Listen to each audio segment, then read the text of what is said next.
তোমরা, ইনি হচ্ছে আমাদের বাড়ির নিউ মেম্বার। ইনি, আমি বুঝতে পারি না এইটুকুনি বাচ্চাকে কি করে রাস্তার মধ্যে ছেড়ে দিয়ে যায়। ভাবেও না যে গাড়ির নিচে পড়বে কি পড়বে না, কি হবে কি হবে না, কিছুই ভাবে না, ছেড়ে দিয়ে চলে যায়। বুঝতেই পারছো কত ছোট্ট।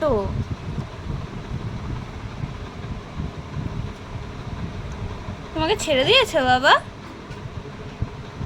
তো কাল রাতে ওই 12টা নাগাদ আমার বাবা আসলো বাড়িতে ওকে নিয়ে। আমার বাবা, সবাই জানো না হয়তো, আমার বাবা টোটো চালায়, তো টোটো চালাতে চালাতে হট করে টোটোর সামনে ও এসে পড়ে। আমার বাবা বাঁচিয়ে ওকে নিয়ে আসে বাড়িতে। এবার আমাদের বাড়িতে যেহেতু এখনও 3টে বিড়াল আছে, যেমন একটা বিড়াল দিয়ে গেছে, একটা বিড়াল আমি নিয়ে এসেছি, আর একটা বিড়াল হচ্ছে আমার বান্ধবীর বিড়াল। আর এটা হচ্ছে বোঝাই যাবে না যে এটা কালকে এসেছে। একদম ভয় ডর কিচ্ছু নেই, এসেই আমার বড় বিড়ালগুলোর খুব ইয়ে হয়ে গেছে। একটা বিড়াল ওকে দেখে ভয় পাচ্ছে, ঘরে আসছে না, বাট একটা বিড়াল ও ওকে মা ভাবছে, কিন্তু যেহেতু ও ছেলে।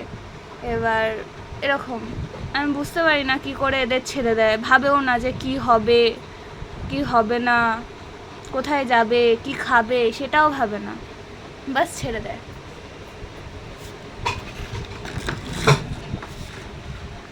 কি করছো তুমি? খেলছো?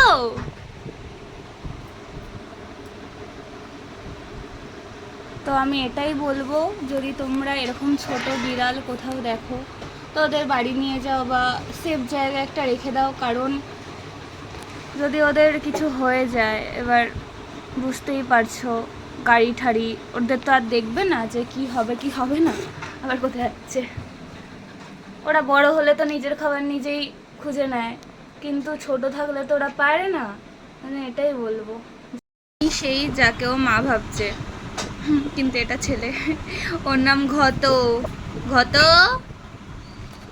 আর ইনার এখনো নাম রাখিনি, তো তোমরাই কমেন্টে সাজেস্ট করো আমি ওর নাম কি রাখবো।